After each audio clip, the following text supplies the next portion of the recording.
बहुत समय पहले की बात है। एक असुर राजा था, हिरण्यकश्यप। वो बहुत घमंडी और क्रूर था। उसने कठोर तपस्या करके भगवान से वरदान प्राप्त किया था कि कोई मनुष्य, देवता या पशु उसे मार ना सके। इस वरदान के कारण वो स्वयं को भगवान समझने लगा था। उसने अपने राज्य में आदेश दे दिया, कोई भी भगवान विष्णु का नाम नहीं लेगा, सब मेरी पूजा करेंगे। लेकिन उसी के घर में जन्मा उसका बेटा था प्रहलाद। प्रहलाद बचपन से ही भगवान विष्णु का परम भक्त था। छोटा सा बालक हर समय कहता, नारायण नारायण। ये देखकर हिरण्यकश्यप क्रोधित हो जाता। उसने प्रहलाद को बहुत समझाया, डराया, धमकाया, लेकिन प्रहलाद का विश्वास अडिग रहा।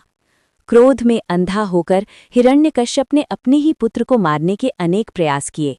उसे ऊंची पहाड़ी से गिरवाया गया, विष दिया गया, हाथियों के पैरों तले कुचलवाने की कोशिश की गई, लेकिन हर बार भगवान विष्णु ने अपने भक्त की रक्षा की।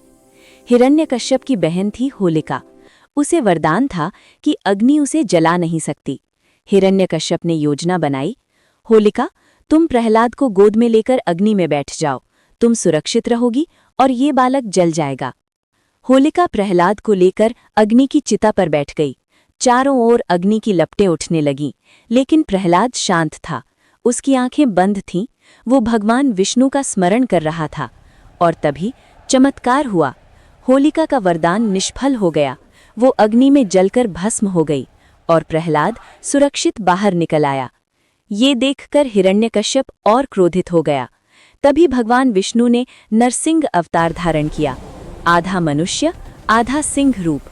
उन्होंने संध्या समय दरवाजे की चौखट पर हिरण्यकश्यप का वध किया और इस प्रकार बुराई का अंत हुआ। इसी कारण हम होलिका दहन मनाते हैं, ताकि हमें हमेशा याद रहे कि बुराई चाहे कितनी भी शक्तिशाली क्यों न हो, अंत में विजय सदैव अच्छाई और सच्ची भक्ति की ही होती है।